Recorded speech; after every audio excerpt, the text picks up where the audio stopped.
G'day, it's Justin here, and just before we start, I wanted to let you know there's a couple of segments in this episode that deal with adult themes. So if you've got little ears listening, maybe press pause and come back a little bit later. Now, on with the podcast. Hey, my name's Emily, and our Easterfest story is that we actually were on our honeymoon. So we were camping, and yeah, it was pretty cool. And it was raining, there was lots of rain. And mud. And mud.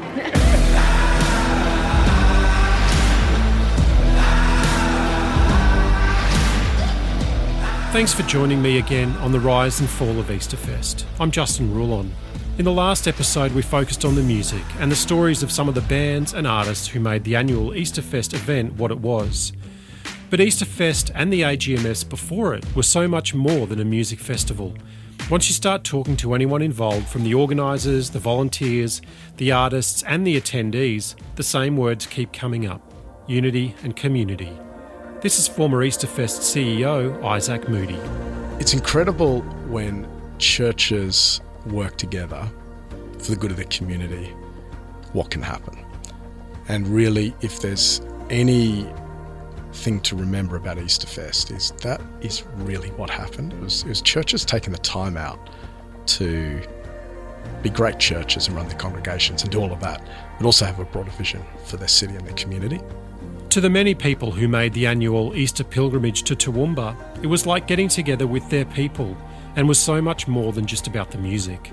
This is Dr. Aaron Kaczynski, a senior lecturer in tourism and events at the University of Queensland Business School, who had researched and surveyed the Easterfest audience to understand what their primary motivation for attending was.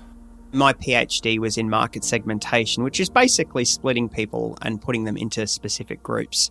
I was very, very interested in the motivations and the activities that people were primarily going for, but I obviously also wanted to know where people came from, things like what's their age. And it was actually interesting. The research that we found was that people, we'd say, oh, you're going along to see this great band. But, surprisingly, the major motivation people went along for was very much to spend time with other like-minded people. Beck and Jessie Meagle are Toowoomba High School sweethearts who found a community of other young adults of faith in the surrounds of Queen's Park. For me, it was a real connection point because I went on a mission trip in 2009 with Team Missions, and each time I would have people from my teams would come from all around Australia and would meet up specifically at Easterfest because it was a Christian gathering that they would come along to promote their mission work. And yeah, it became a real central point for Christians and music lovers. And it was a social, like 3 days of hanging out. Eating churros. With your friends. Drinking chai. Watching BMX. Yes. Yeah, it was an absolute social 3-day event. I can't hear the home ice cream bell without thinking about singing that song with thousands of people, like main stage. That ad would come on with, packed up the hills with thousands of people, and we'd all be, as a cool teenager belting out home ice cream songs.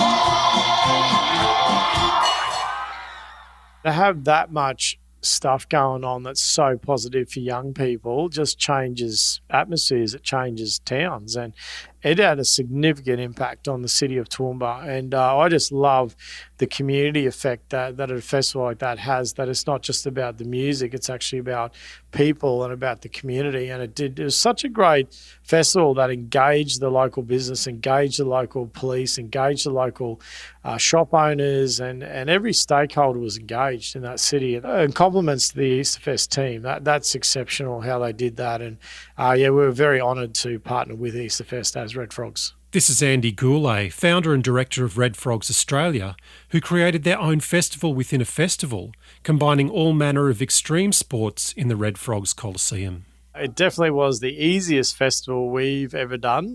We do a lot of festival support in Australia, doing mainly chill-out zones and recovery teams and working with paramedics. And we do a lot of the major festivals around Australia. But this one was very different because it's a very family-focused, very healthy, positive festival. So for us, we didn't want to exclude that. We wanted to include it, but we had to pivot and do something really different. So we saw a need in there. There was a lot of great artists, but we thought, hey, let's have a bit of fun with all these young punks that are coming in and camping. And what our history in Red Frogs is skateboarding, and where we started in skateboarding. We actually teed up with JC Epidemic, the BMX guys and our skate guys. We run main stages at Schoolies Weeks all around Australia, so we had MCs and DJs. So we started massive MC, DJ, dance parties, BMX demonstrations, skateboarding demonstrations, and just had fun. We created a thing called the Red Frog Coliseum, and it was the Coliseum of Mayhem. We had two crazy MCs, and we've always had great G-Up guys that would pump the crowd up with a lot of crowd shenanigans and a lot of just random, crowd games and entertainment, and then with really good beats and DJs, and we'd have a whole heap of different activities like competitions between bouncy boxing and horizontal bungee and tournaments and challenges, and then also again the demos with JC Epidemic doing crazy stuff on BMX. So our thing was keeping energy, keeping a lot of crazy activities, games, activities for the young punks up there that needed to burn off energy so they wouldn't get up to no good later in the night. And it created a really cult following over the years, and kids would come for that. That was some of the most fun stuff they did up there, which we loved.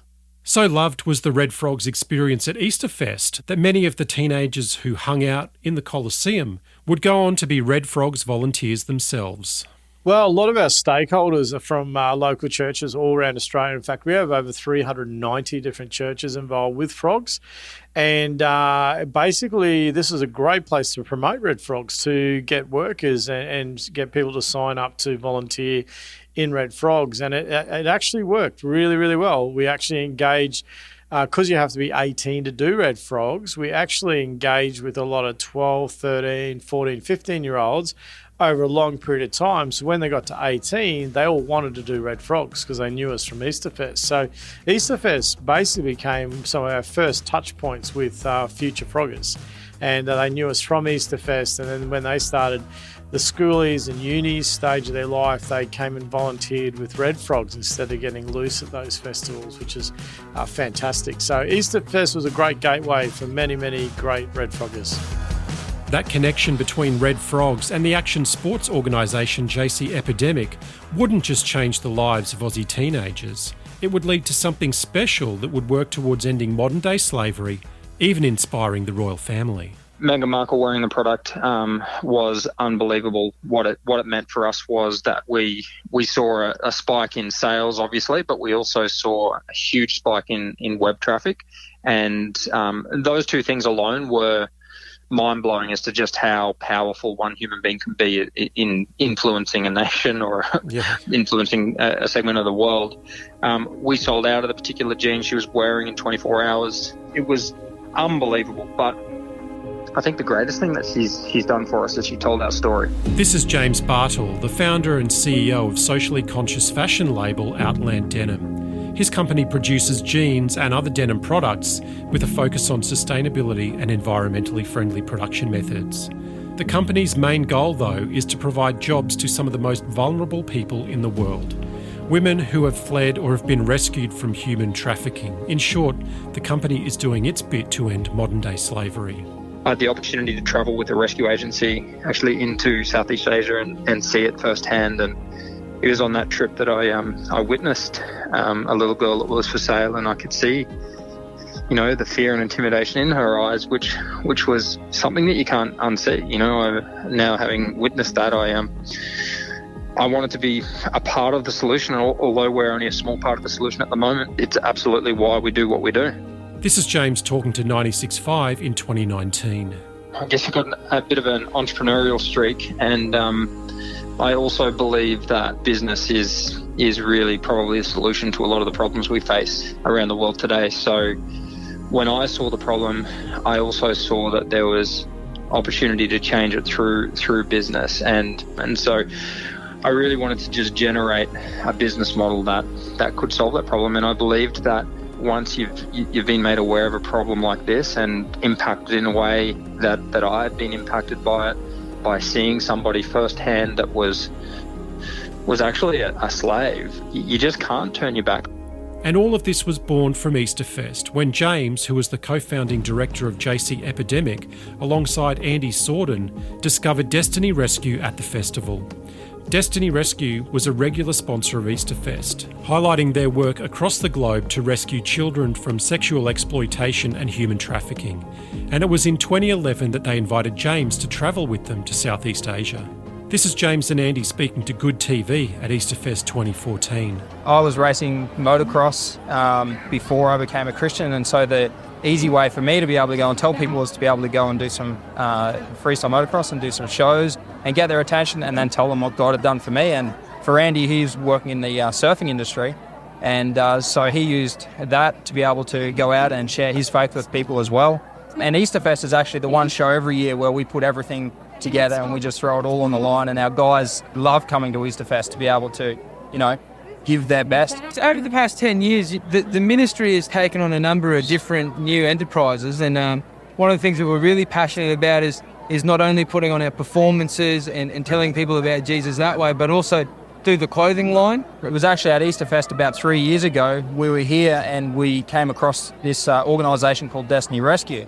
And a couple of us travelled over to Thailand and then on to Cambodia just to see what they were doing in this rescuing girls that have been sexually exploited. And, it broke us just to see that the severe poverty in a country like that, that what poverty does to people and what it drives them to do, and the fact that a parent may have to choose to sell their child for the sake of the other children in their family. And so we were really moved and decided that we wanted to do something, try and provide work for some of those girls, and started up making jeans. Now, over the years, the Easterfest crew tried everything under the sun to give people an epic festival experience, with the early years of AGMF seeing some pretty unique activities.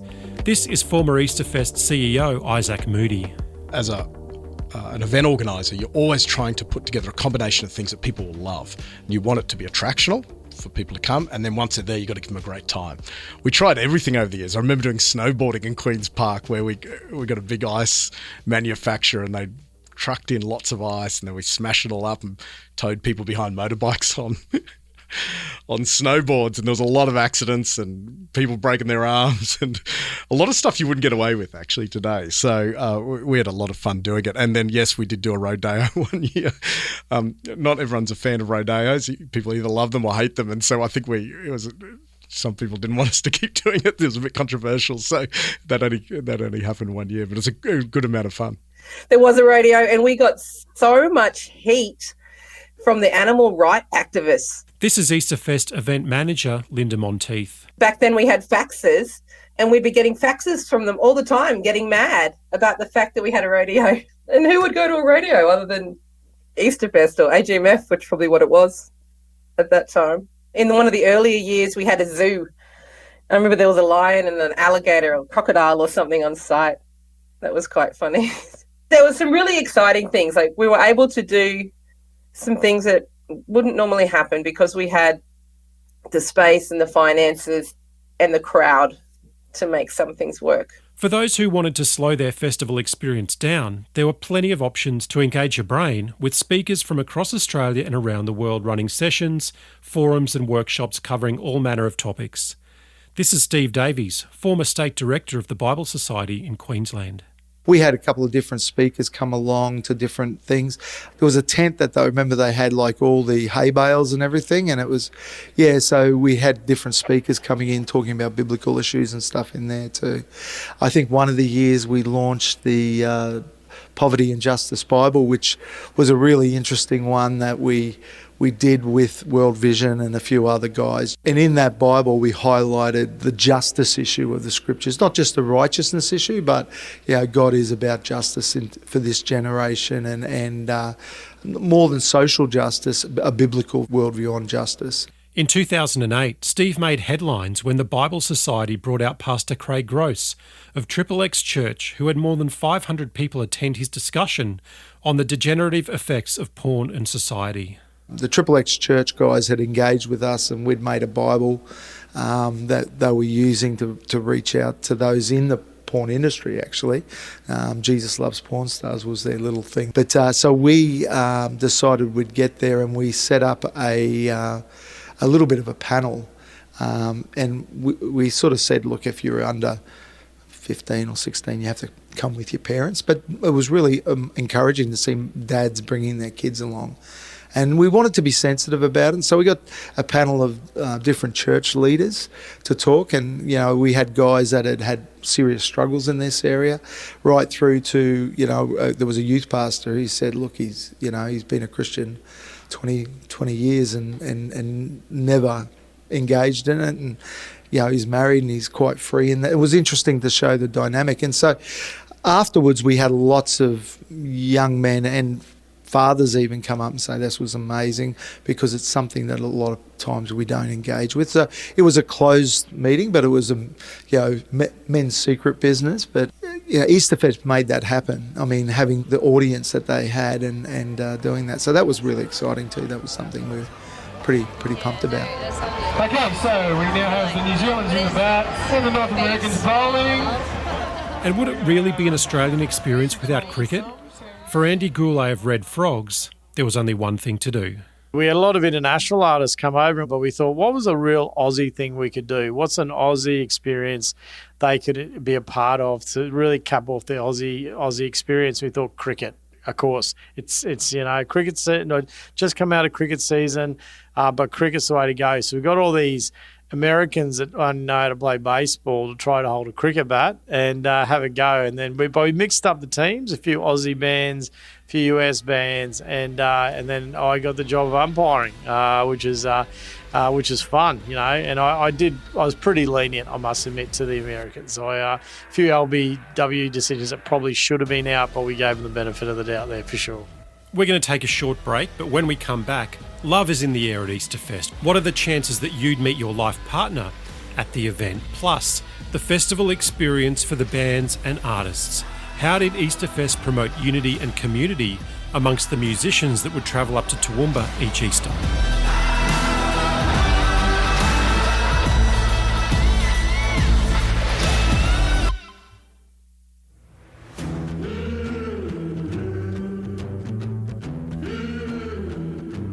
My name's Nikara Daki. I was 10 years old last time Easterfest was going, and one of my best memories of it, I think, was obviously I was a big fan of Kids Island.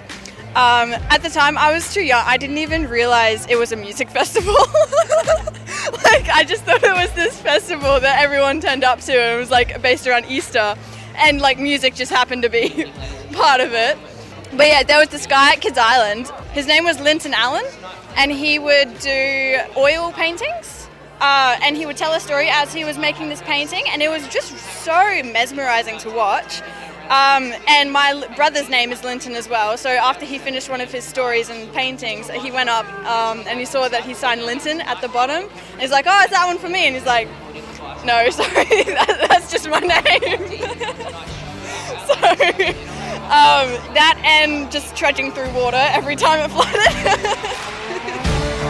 We're back on the Rise and Fall of Easterfest, looking back at that huge event that took place in Toowoomba every Easter weekend. And one thing's for certain, when you put a whole bunch of young people together in one place, there's a pretty good chance you're going to meet the one. So it used to be called the Australian Gospel Music Festival, and I went the first year and I was chasing down this gorgeous young fellow called Tim. No arguments. And so we got together that later on that year, and we went every single year. We even had our children and we brought them along to the festival. So we have amazing memories of Easterfest. That's Hayley Cromwell, whose now husband Tim ran the AGMF website for many years. I got involved in Easterfest probably a couple of years after it started. I think around year 2000 or 2001, something like that. I was a young, how old was I at the time? 18-year-old. So to, I guess, be asked to be involved, at that time the web was not the big deal it was today. But to be involved in something like the Easterfest, something far bigger than yourself at such a young age was an exciting time for me. And so when we began working closely with Isaac Moody and folks in the office, and we're building their website, and over the years, the website became a bit more of a bigger deal as technology became much more a bigger part of our life. And it was a wonderful, wonderful time in my life. I just loved the fact that I kind of grew up with Easterfest in a sense. I met my wife there, and we definitely were courting at that time, and then we got married, and we came as young marrieds, and then we started having kids, and we brought our kids, and really in that period of young adulthood, it was the highlight of our year. Honestly, we looked forward to it every single year, and it was such an exciting thing to be part of. So yeah, we really, really miss it. Honestly, there was this real community vibe. It was more than just a music festival. It was a place where you were with your own people. I've heard many a story about folks who met their wives or husbands at Easterfest, but by far my favourite is the story of two photographers who met through a photo taken at the festival. It's actually my brother's story. Trent is a professional photographer who shot 11 festivals in total and was also the head photographer for a number of them. Out of the thousands of photos he took, one of them led to him meeting his future wife, a young photojournalism student named Jessie. Part of my job was just to photograph people at the festival, which they use for promotional material. And so I was just walking around the festival, just photographing people, and I noticed this scene in front of me. You know, the sun was setting. There was a bit of dust being kicked up with all the people around, and it just was just this nice kind of scene as the sun was setting. And I noticed these two girls taking a selfie together, and yeah, I just captured the moment. I kind of thought one of the girls looked quite pretty, but I didn't kind of really think too much of it because we were, at such a big festival. So yeah, I took this photo, and then after the festival, I used to put a lot of photos up on Facebook, and it turned out that a friend of mine was a mutual friend of Jessie and her cousin that I'd photographed in this image, and she tagged them on Facebook, and Jessie reached out, and she was studying photography at the time, so she was just asking a few questions about how I was working as a photographer, and just opened up a bit of a conversation. I think we probably only chatted a tiny bit back and forth, and then properly met 6 months later. All the way from the Sunshine Coast of Australia, the Commander-in-Chief of the Newsboys Groove. Please welcome Sir Duncan Phillips.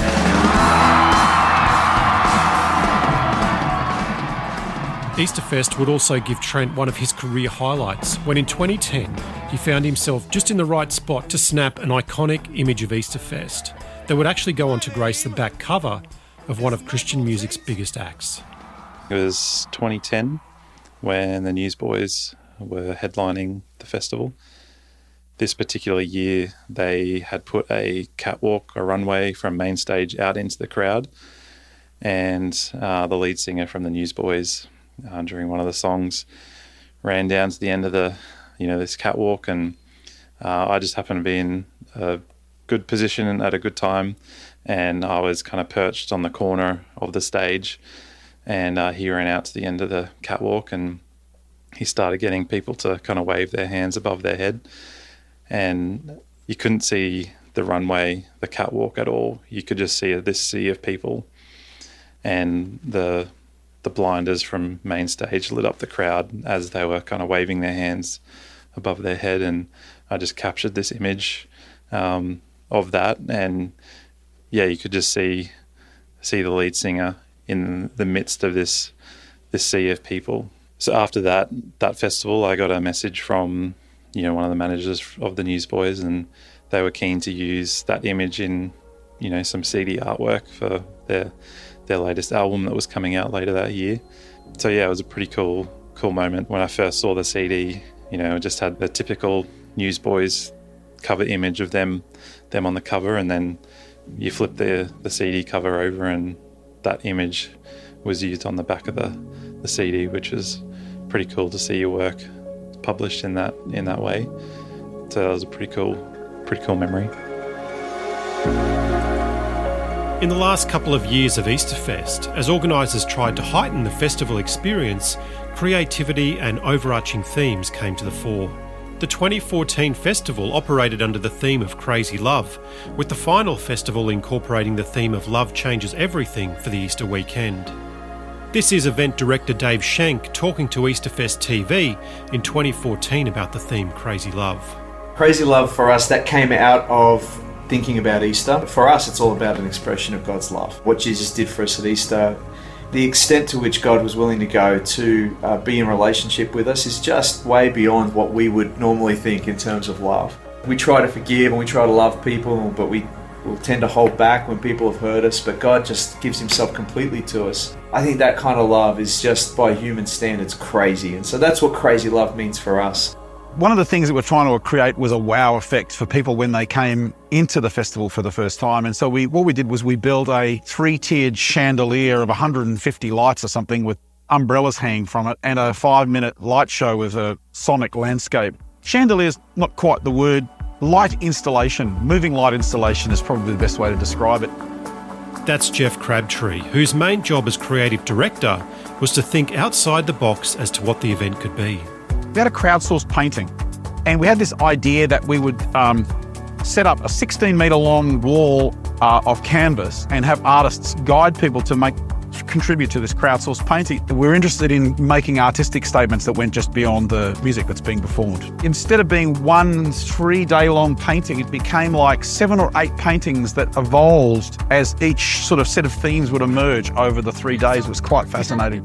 That creativity also extended to some of the bands on the bill, with offers from Easterfest to stage immersive experiences rather than just a concert. At Easterfest, it's an amazing festival. Yeah, we're really excited. This year we're actually putting together a show that kind of has a bit of theatre in it, I think. It sort of combines some of our music videos. That was Chris Collins from the Sydney band Tiger Town, who created a Narnia-like atmosphere for their 2013 appearance.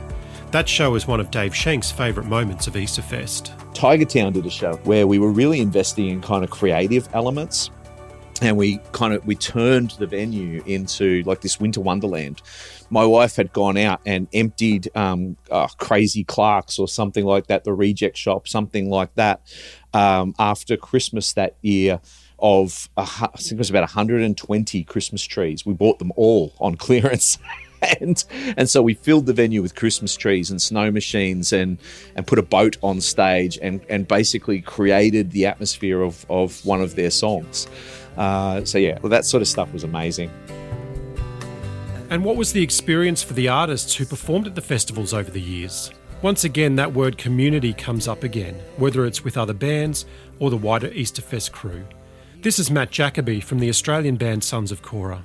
One of my favourite things was the relationships, was connecting with other musicians and people doing similar things. I mean, when else do you really get a chance to do that? You know, I mean, bands tour and you inevitably do your own thing.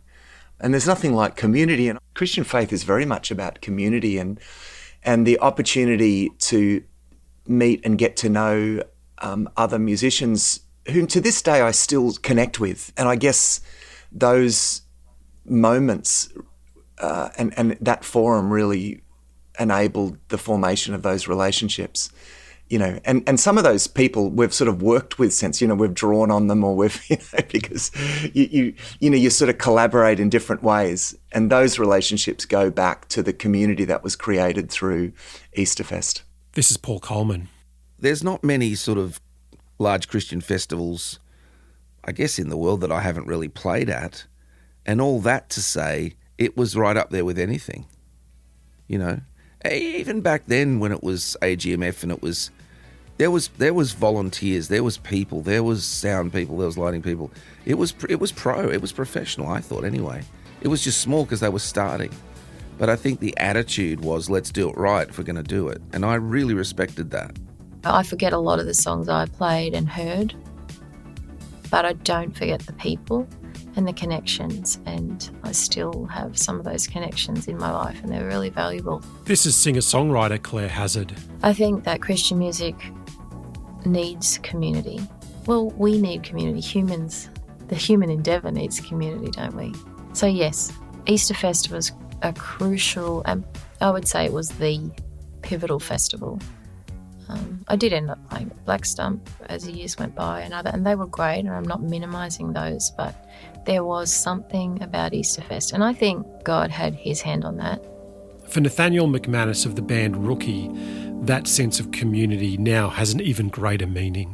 Easterfest filmed and recorded our last ever show because they were filming and recording a lot of the sets.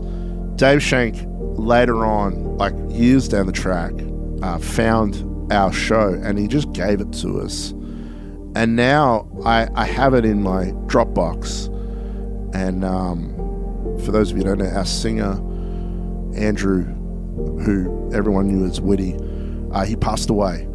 And now I'm able to watch that and see my friend do what he did best, which was be a great frontman, be hilarious. I'm able to see him and I bounce off each other and have some fun, and him and Phil and him and Sammy do the same, and I'm just so grateful that I have that. I mean, a lot of people talk about, you know, he's my brother, and he really was. I miss him every single day, and so having that and being able to sort of hear his voice again and see him in his element, I'll be forever grateful for that. And that sense of care, community and love is still felt around the world. This is Matt Smallbone, previously of Alabaster Box. These days, I live in Nashville, Tennessee, and pastor a church called Church of the City. We meet in downtown Nashville. Our church is full of artists and songwriters. It's just one of those cities where you become friends with lots of people that you used to just really be in awe of. And what's funny is when I tell stories about growing up in Toowoomba, a lot of artists come up to me afterwards and go, "No way, you're from Toowoomba. I've been to Toowoomba." And I look at them. I know what the answer is, but I say, why were you in Toowoomba? And they're like, "Oh, we played Easterfest." But here's something that they say that I'm not surprised by this, but they say that was literally the best run Christian music festival we ever played. We felt so well taken care of there. It's just so awesome for me these days, living on the other side of the world, that people hold my little hometown in such high esteem, and that our city of Toowoomba achieved something breathtaking to the point where these guys who have seen it all literally say it is the greatest Christian festival that we ever played. And that was the story of Easterfest and the Australian Gospel Music Festival before it. Whether you were a muso, an attendee, one of the thousands of volunteers, or even if you were in a leadership position, the festival was all about unity and community. It was about being with your people, and that atmosphere was driven by the unity of the Toowoomba churches, which helped give rise to the festival in 1999. In many ways, Easterfest was the fruit of existing and unusual levels of unity in the church circles in Toowoomba back when it started. This is former event director Dave Shank. I don't want to say that unity was thanks to Easterfest, because in many ways it was the other way around. But I certainly think it had a huge influence on the later years of that journey, that there was a level of relationship and working together between churches in Toowoomba that is relatively rare. And I think, as I say, Toowoomba was the fruit of that, but it also fed into that a lot in future years. And it's just such a great community event, you know, and it bridged the gap between the church community and the non-church community in Toowoomba. Dan Sercombe is now a pastor in Brisbane, but worked as a journalist with Win Television in Toowoomba during much of the Easterfest years. He worked closely with the festival in both a media relations role, but also on camera with Easterfest TV. He said that the unity of Toowoomba churches shown during that time is one of the lasting legacies of the festival. I think it had a unifying effect. And I remember those Sunday night services when I guess they would initially open the gates, and it did eventually, I think, become a ticketed event. But just the way that the churches all came together to put this event on. And I mean, Toowoomba has long been a place where church unity was encouraged. And I think Easterfest was one way in which that found its voice.